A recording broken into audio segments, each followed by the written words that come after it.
우리 시각으로 오늘 오후 1시부터죠. 미국이 세계 각국에 상호 관세를 매기기 시작했습니다. 한미 FTA 덕분에 무관세였던 우리 수출품에도 이제 15% 관세가 붙는 건데요. 자, 그런데 다들 난감한 상황이지만 일본이 유독 당황하고 있습니다. 한국과 똑같이 15%인 줄 알았는데 FTA가 없어서 붙었던 약 3%의 평균 관세는 그대로 있고 추가로 15%가 더 붙는다는 사실을 뒤늦게 확인한 뒤 발등에 불이 떨어진 건데요. 자, 그러자 협상 책임자인 경제재생상이 미국에 급하되 뒤수습에 나섰죠. 한편 트럼프 대통령이 이번엔 반도체 품목 관세를 100%까지 매길 수 있다고 다시 으름장을 놓기 시작했습니다. 우리 업계는 괜찮을지 송재원 기자가 가늠해봤습니다.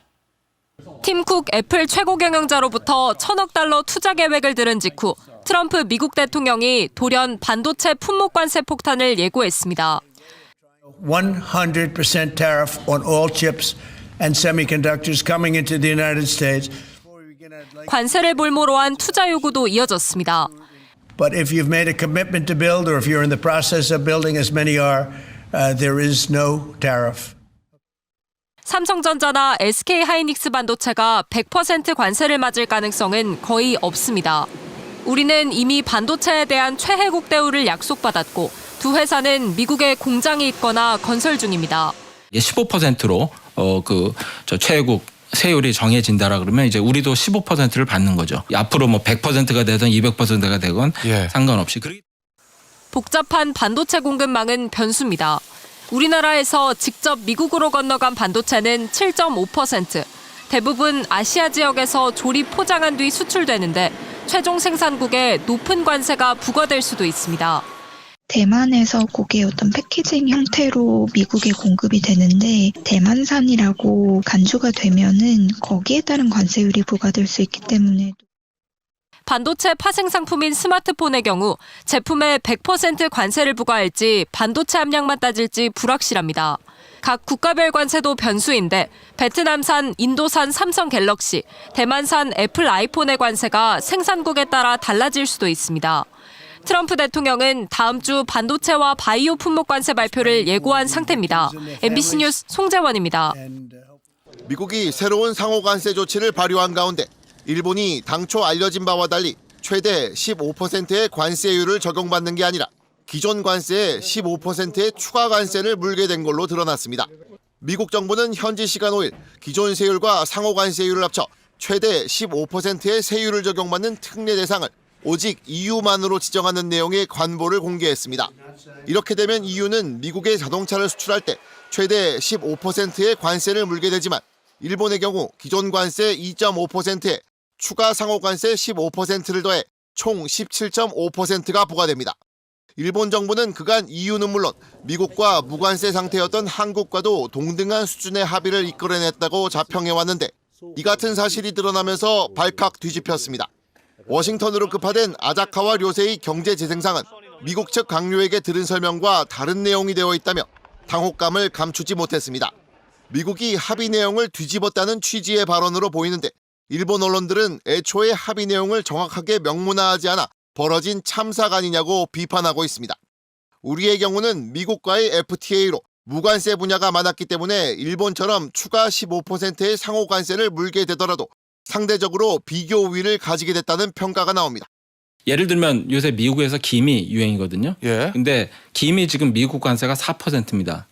근데 EU 같은 경우는 4%지 뭔지 상관없이 최종 관세가 이제 15%로 그렇게 합의를 한 거고. EU는 최종.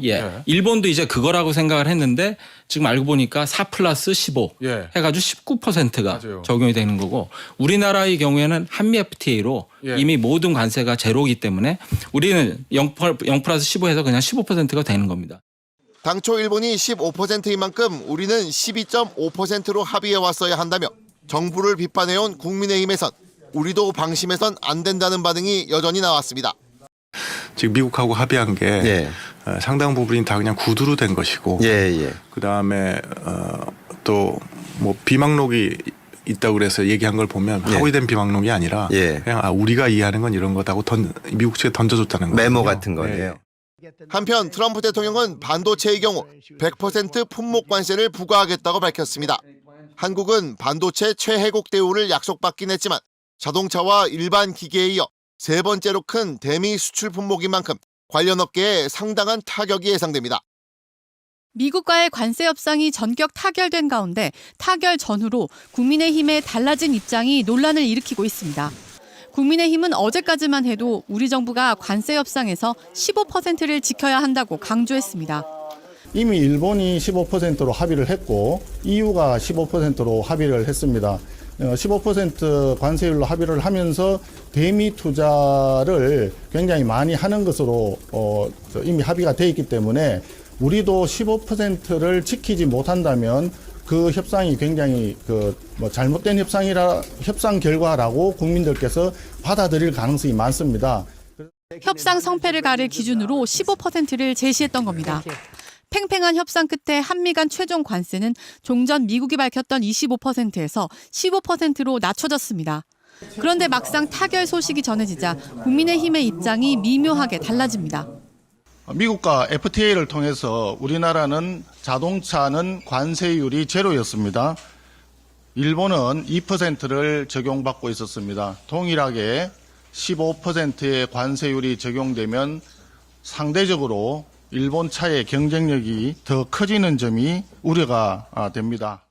심지어 최소한 13%까지는 낮췄어야 한다고 지적하기도 합니다. 우리가 동일하게 수치화돼서 일본이나 EU와 동일한 정도의 한미 관세 협상을 이뤄냈다라고 그러면 최소한 13%까지는 낮춰야 된다고 저희는 생각을 했습니다. 하지만 국민의힘 지도부는 협상 타결 전에는 미국과 FTA 상태이기 때문에 15%보다 아래를 목표로 해야 한다고 이야기한 적이 없습니다. 또 우리가 이제 볼 때는 일본이 15%로 합의를 했고 EU도 15% 가까이 이제 근접했다 이런 보도가 나왔어요. 그러면 우리나라에 대해서도 15%는 우리 협상팀에서는 이거는 무조건 마지노선이 되는 거죠. 송 원내대표는 이번 협상에서 합의된 한미 정상회담을 두고도 정상회담을 얻기 위해 관세 협상에서 많이 부담한 것 아니냐며 국민에게 소상히 밝히라고 주장했습니다. 국민의힘은 이재명 대통령 임기 초부터 무조건 트럼프 대통령을 빨리 만나라고 요구해왔습니다. 25%의 상호 관세 발효 시한을 하루 앞둔 지난달 31일 극적으로 한미 관세 협상이 타결됐습니다. 우리 협상단은 미국 하워드 러트닉 상무장관을 따라 스코틀랜드까지 찾아가며 치밀하게 준비한 마스가 프로젝트와 시각 자료로 설득했고 트럼프 대통령을 직접 만나는 데도 성공했습니다. 이튿날 협상 결과에 대해 어떻게 평가하는지 묻자 유권자의 63.9%, 10명 중 6명 이상은 잘했다고 답했습니다. 상호 관세와 자동차 관세를 25%에서 15%로 낮추고 쌀과 소고기 등 농축산물을 개방 대상에서 제외한 점이 가장 큰 성과로 꼽혔습니다. 생업의 부분, 민생의 부분에 영향을 미칠 수 있는 부분을 좀 최소화했다는 점에서 긍정적 평가가 나오고 있다. 마스가라는 신조어까지 만들며 트럼프 대통령을 설득한 조선 분야 협력도 높은 평가를 받았습니다. 다만 이번 협상 타결이 양국 모두의 이익이 됐다고 생각하는지에 대한 질문에는 의견이 엇갈렸습니다. 49.2%는 그렇다고 답했지만 45.5%는 그렇지 않다고 답변해 새로운 무역 환경에 대한 우려도 적지 않은 것으로 나타났습니다. 리얼미터는 MBC에 일본, EU와 같은 자동차 관세율 적용으로 상대적인 경쟁력 약화가 우려되고 대규모 투자에 대한 우려가 부정적 영향을 미친 것으로 보인다고 설명했습니다. 전 세계적으로 우리뿐만 아니라 이 관세 협상에 있어서 좀 여러 가지 복잡다단한 상황 속에 놓여 있기 때문에 그런 상황들에 대한 평가가 아닐까라는 생각이 듭니다. 지난주 이재명 대통령 국정 지지율은 63.3%로 오차 범위 안에서 소폭 올랐고 더불어민주당 지지율은 54.5%로 국민의힘의 2배로 앞섰습니다. 한미 협상 결과에 대한 여론조사는 리얼미터가 지난 1일 전국 만 18세 이상 남녀 1,016명을 대상으로 조사했고 대통령과 정당 지지율 조사는 지난 1일까지 에너지경제신문 의뢰로 각각 진행됐습니다. MBC 뉴스 정상빈입니다. 미국이 아닌 다른 곳에서 생산되는 반도체에 대해 대략 100%의 품목별 관세를 부과할 것이다. 트럼프 대통령이 지금으로부터 약 1시간 반 정도 전에 백악관 행사 자리에서 한 말입니다. 직접 한 말입니다. 그런가 하면 어젯밤에는요. 미국이 일본에 부과할 관세율이 15% 일괄이 아니고 기존 관세의 15%를 더하는 방식이다. 라는 사실을 발표하면서 일본 정부에 비상이 걸렸습니다. 일본에 대해서 이렇게 말을 바꾼다는 건 우리가 보기엔 사실 바꾸는 거거든요. 바꾼다는 건. 그럼 다른 나라에 대해서도 이렇게 다른 얘기를 할 수 있다는 얘기 아닌가 싶어서 이래저래 걱정이 많습니다. 긴급히 섭외했습니다. 서강대학교 경제학부 허준영 교수와 함께 좀 짚어보죠. 허 교수님 나와 계십니까? 네, 안녕하세요. 이게 지금 무슨 소리인가요? 저는 새벽에 깜짝 놀랐는데 반도체에 대해서 100% 품목 관세를 부과하겠다는 트럼프 대통령의 직접 워딩이 나왔어요. 네, 이전부터 반도체 관세, 의약품 관세 하겠다고 얘기는 했는데요. 예. 구체적인 관세율이 나온 것은 이제 최초고요. 그렇죠. 사실 반도체는 1997년에 세계 무역기구 협정에 따라서 무역에는 이제 이 회원국들 간의 무역에는 무관세가 적용되거든요. 예. 이 반도체 이런 관세는 사실 최초 사례입니다. 제가 생각해 보면 이 반도체 관세는 자동차 관세보다 오히려 철강 품목 관세랑 비슷한 것 같아요. 목적이. 그게 무슨 말씀이세요? 예를 들어서 철강이 20세기 산업재잖아요. 예. 철강이 안 들어가는 게 없잖아요. 없죠. 그걸 이제 하고 싶은 게 미국이고요. 그다음에 21세기 산업재는 반도체잖아요. 그렇죠. 반도체가 안 들어가는 게 없잖아요. 없죠. 또. 예, 그런 측면에서 반도체의 생태계를 좀 미국으로 돌려놓고 싶은 생각. 그러니까 단기적으로는 공장을 미국으로 불러들여서 미국 내에서 반도체 생산해라라기만 중장기적으로는 이것들이 결국은 미국의 반도체 생태계를 미국 중심으로 만들기 위한 그런 과정이 아닐까라고 보는 측면에서는 조금 더 트럼프의 결기가 느껴지는 부분입니다. 그래도 자동차에 대해서는 이렇게 높은 관세를 물지 않았잖아요. 15%니까. 네, 네네. 그런데 반도체는 100%다. 우리가 미국에 많이 수출하는 품목 1위가 자동차, 2위가 반도체인데 네네. 1위인 자동차는 15%, 그것도 많지만 그래도 15% 네네. 정도 해주더니 반도체는 100%다 이러면 결국은 자동차보다도 오히려 반도체를 미국은 더 중요하게 보고 있다. 이렇게 봐야 되는 거군요. 네, 그렇고 이게 이번에 철강 품목 관세는 각국들과의 관세 협상에서 절대 깎아주지 않았잖아요. 50%에서 예. 자동차 관세는 깎아주고요. 그런 측면에서는 미국이 어느 쪽에 조금 더 비중을 두고 있는지 생각을 해볼 수 있을 것 같습니다. 그러면 이것도 좀 전에 같이 나온 속보인데 삼성전자가 애플의 차세대 반도체를 미국 파운드리 공장에서 생산하기로 했다. 그러니까 삼성 반도체를 한국 공장이 아니라 네. 미국 공장에서 생산하기로 했다라는 지금 속보가 들어와 있는데 네. 트럼프 대통령이 이걸 가지고선 미국의 반도체 공장 건설을 약속했거나 건설 중이라면 많은 사람들이 그 100% 관세를 물 필요 없다라는 말을 덧붙였거든요. 네. 요게 그러면은 이게 다 통하는 이야기인가요? 그렇죠. 미국 내에서 생산하는 얘기인데 애플 같은 경우도 지금 중국 생산 비중이 워낙 높았었어서 미국 내로 좀 생산 비중을 늘린다라는 시그널을 또 신호를 트럼프 행정부에 줘야 될 그런 상황이었거든요. 네. 그 파트너로서 삼성을 택했고 삼성이 또 갖고 있는 텍사스의 공장을 거기서 생산하겠다. 이런 미국 내 생산의 어떤 신호로 볼 수 있을 것 같습니다. 반도체에 대해 100% 관세 물겠다는 말은 다시 말하면 그거 싫으면 공장을 미국에 짓고 미국에서 생산해. 그러면 한국 반도체든 대만 반도체든 어디 반도체든 관세 안 물어. 이 말이 되는 거네요. 네, 그렇습니다. 자, 이렇게 되면은 그 기업이야 관세 안 물고 이익을 그대로 유지할 수 있겠지만 우리 일자리들이 다 없어지는 거잖아요. 우리나라에 공장 안 지으면 참 걱정이 큽니다, 교수님. 네, 맞습니다. 이 제조업 공동화 현상, 즉 국내 일자리 원래 이제 울산이나 광양 같은 데 생겨야 될 일자리가 조지아주나 엘라바마주에 좀 생기는 상황이라고 생각할 수 있으니까요. 그렇죠. 아무래도 국내 일자리 문제를 걱정해야 될 필요가 있을 것 같습니다. 사실은 대기업에 다니는 인구가 전체 얼마나 됩니까? 다 그 밑에 하청, 중소기업, 부품을 내는 업체 이런 데 우리가 다 다니는 것인데 이렇게 중소기업이 무너지게 되면 특히 제조업들이 무너지게 되면 이게 어떻게 되나 걱정이 큽니다. 진짜로 100% 그대로 물릴까요? 설마? 근데 우리는 최애국 대우를 이번에 받았잖아요. 예. 그러니까 EU와 최근에 맺은 협정을 보면 최애국 대우 15% 해준다고 했고요. 또 반도체 관세율을요. EU. 그리고 일본에 대해서도 15% 지금 일본의 경제부총리인 경제재생상이 얘기하고 있거든요. 예. 그런 측면에서는 최애국 대우가 15% 될 것 같은데 문제는 이제 우리나라 같은 경우는 반도체를 국내에서 직접 만들어서 미국으로 직접 수출하는 비중은 그렇게 높지 않습니다. 아하. 주로 동남아시아 국가들의 이제 물건을 보내서 거기서 최종 생산해서 미국으로 수출을 하거든요. 그러면 이제 마지막 선적지를 수출 국가로 볼지 아니면 원래부터 시작한 나라, 뭐 혹은 그 사업을 영위하는 그 사업자가 한국 기업인지 뭐 이런 걸로 서로 봐줄지에 따라서도 사실은 조금 앞으로 희비가 갈릴 수 있을 부분이 있을 것 같습니다. 아예 미국에 공장 지어서 만드는 건 이제 예외로 하고 우리나라에서 만들어 가지고선 완제품은 동남아로 보내 가지고 미국으로 수출하는 경우. 완제품이 아니고요. 우리나라 같은 경우는 미국의 그러니까 그 동남아 국가들로 반도체 중간 제품을 보내면 동남아 국가들이 아무래도 인건비가 싸고 그렇죠. 뭐 여러 가지 하다 보니까 그렇죠. 여기서 최종 반도체를 만들어서 미국으로 보내고 있는 구조거든요. 예. 그런 측면에서 한국 기업이 생산한 거면 한국의 반도체 세율 최혜국 대우로 해줄지 아니면 한국 기업이 만들었는데도 불구하고 이게 베트남 생산이니까 베트남 관세를 먹일지 이런 것들에 대해서도 앞으로 사실 미국이 얘기한 바는 없거든요. 네. 그런 측면에서는 세부 사항들이 나와봐야 또 알 부분도 있을 것 같습니다. 반도체에 대해서 우리나라 최혜국 대우 해주겠다라고 꼭 집어 말한 건 아니고 그냥 최혜국 대우 해주겠다 이렇게 얘기는 한 거잖아요. 그럼 이것도 다 반도체에 그대로 적용을 미국이 고지고대로 시켜주긴 할까요?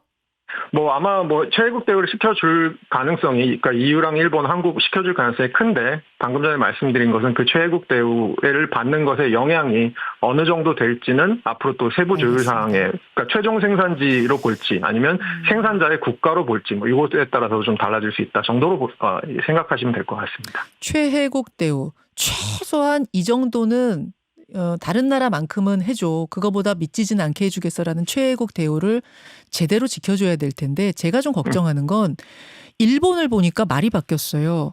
네네. 일본과의 관세 협상, 그러니까 미일 관세 협상 15%를 우리는 철석같이 알고 있었는데 어젯밤에 15%가 아니고 기존 관세율 더하기 15%다라고 미국이 이 말을 바꿨다는 겁니다. 지금 일본이 발칵 뒤집혔다면서요, 교수님. 네, 맞습니다. 이번에 그 트럼프 정부가 공개를 한 게 뭐가 있냐면 상호 관세 관련 행정명령에 이 관세 부담에 대해서 완화를 위한 특별 조치 이런 걸 발표를 했는데요. 요 특별 조치 대상 국가가 유럽연합에만 한정된다고 얘기를 했거든요. 이 얘기는 무슨 얘기냐? 우리는 원래 FTA가 미국하고 있었잖아요. 근데 일본은 없었잖아요. 없었죠. 예를 들어서 일본에서 의류를 4%의 미국에 관세를 물고 수출을 하고 있었으면 기존의 일본 생각은 상호 관세 15%니까 앞으로는 의류를 15%에 수출할 수 있겠구나라고 생각하는 건데 지금 미국 얘기는 일본이 여기 그 최혜국 관세 부담 완화하는 국가에 빠져 있으니까 15%라는 게 무슨 의미냐 하면 원래 의류에 4% 내기던 거에 15% 더해서 19%로 보내겠다. 이런 얘기입니다. 4 플러스 15에서 19. 그럼 애초에 6%였으면 6 플러스 15에서 21% 이렇게 계산하겠다? 네, 맞습니다. 그리고 애초에 관세율이 15%가 넘던 거는 그냥 원래 관세율대로. 예를 들어서 20% 내고 수출하던 게 있으면 그대로 그냥 20%대로. 그러니까 사실은 상호 관세율 15%라는 게 이게 더해지느냐 아니면 일괄적으로 15%냐에 따라서 관세율이 굉장히 달라지는 거죠. 지금 일본은 뒤통수 맞았다 이런 분위기입니까? 네, 이거에 대해서 지금 미국하고 또 협상을 하겠다. 그리고 자기들이 15%라고 상호하면서 일괄적으로 규정한 게 분명하니까 미국에 요구하겠다. 이런 식으로 얘기는 하고 있습니다. 굉장히 당황해하고 있습니다. 우리는 한미 FTA가 있었기 때문에 이제 0에서 시작하기 때문에 15는 유지가 될 거예요. 다만 제가 걱정하는 건 이번 일본의 경우처럼 미국이 우리와 맺은 협상에 대해 뭔가 다른 소리를 하는 건 아닌가. 말이 달라지는 건 아닌가. 이거 어떻게 보십니까? 저는 사실 이번 협상은 큰 틀의 프레임워크이고요. 우리나라뿐만이 아니고 EU도 그렇고 일본도 그렇고 큰 틀의 프레임워크이고요. 앞으로 지금 일본하고 미국하고 벌어지는 일처럼 뭔가 세부적인 사항에서의 조율들이 계속 남아 있는 상황입니다. 그런 측면에서 우리가 이제 관세 협상을 계속해서 잘 이어나가야 될 부분이 있을 것 같고요. 또 하나 저희가 좀 생각해 볼 게 우리나라 같은 경우는 광입이라던가 아니면 전자권 혹은 주한미군의 주둔 범위라던가 아니면 또 최근에 미국에서 굉장히 촉각을 곤두세우고 있는 온라인 디지털법 이런 것들과 관련해서 좀 의제가 많은 상황입니다. 그래서 전반적으로 저희가 전략적으로 어떤 부분에서 어떻게 협상을 해야 될지 사실 좀 전략적으로 좀 세부적으로 가야 될 필요가 있을 것 같습니다. 여기까지 말씀 듣겠습니다. 서강대학교 허준용 교수님 고맙습니다. 감사합니다. 김현정의 뉴스쇼는 시청자 여러분의 참여를 기다립니다. 구독과 좋아요, 댓글 잊지 않으셨죠? 알림 설정을 해두시면 평일 아침 7시 10분 실시간 라이브도 참여하실 수 있습니다.